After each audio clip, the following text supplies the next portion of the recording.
a remote farm, a cold winter night, and a brutal murder that remains unsolved even after 100 years. What happened inside the Hinterkaifeck farm in 1922 still chills investigators, historians, and true crime lovers to this day. The scene of the crime was a secluded farmstead known as Hinterkaifeck, located about 70 kilometers north of Munich, Germany. The year was 1922.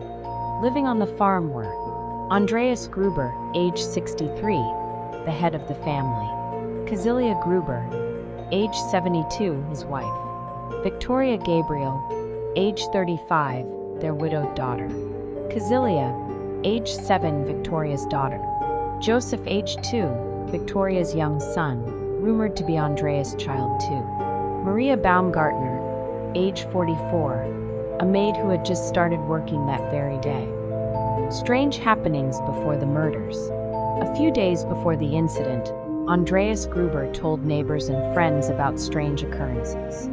Footprints in the snow leading to the house, but not a way. A newspaper appearing in their home that no one recognized.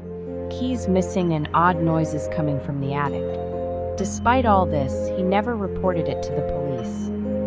The massacre, March 31, 1922. When neighbors hadn't seen the family for a few days, they went to check. What they found was a horror scene straight out of a nightmare. In the barn they found Andreas, Cecilia elder, Victoria, and little Cecilia bludgeoned to death. All had severe head injuries, likely from a pickaxe or mattock.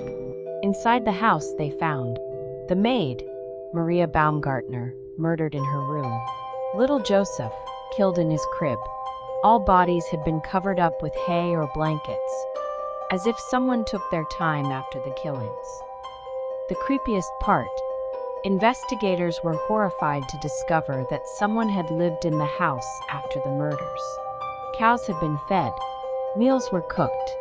A neighbor even saw smoke rising from the chimney after the estimated time of death. Investigation and theories. Over 100 suspects were questioned. Notable details include a rumored incestuous relationship between Andreas and his daughter Victoria, possible jealous lovers, vengeful neighbors, or mentally ill relatives, a stranger seen near the property days before. Despite all efforts, no one was ever charged.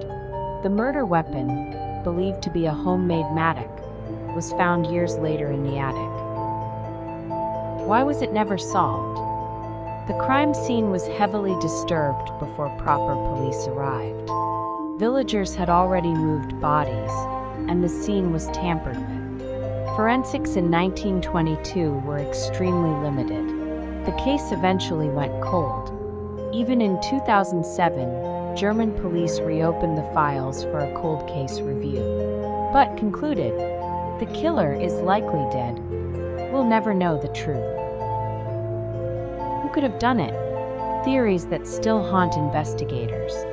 Though no one was ever arrested, theories swirled for decades. Let's look at some of the most haunting possibilities. The ex-lover theory. Some believe Victoria had an affair or even a secret partner. One ex-soldier named Lorenz Schlittenbauer, who helped discover the bodies, was suspected. Oddly, he disturbed the scene and seemed strangely calm. The revenge theory. Andreas Gruber was known to be a cruel, abusive man, even allegedly abusive toward Victoria. Could a relative or someone close have taken revenge? The drifter theory. Strangers were seen in the area before the murders. Could a homeless killer or escaped convict have broken in? The inside all along theory. The attic noises. The missing keys. Footprints in snow leading in but not out. What if the killer had been living in the attic for days before striking? Each theory is terrifying, but the truth? Still buried beneath the soil of Hinterkaifeck.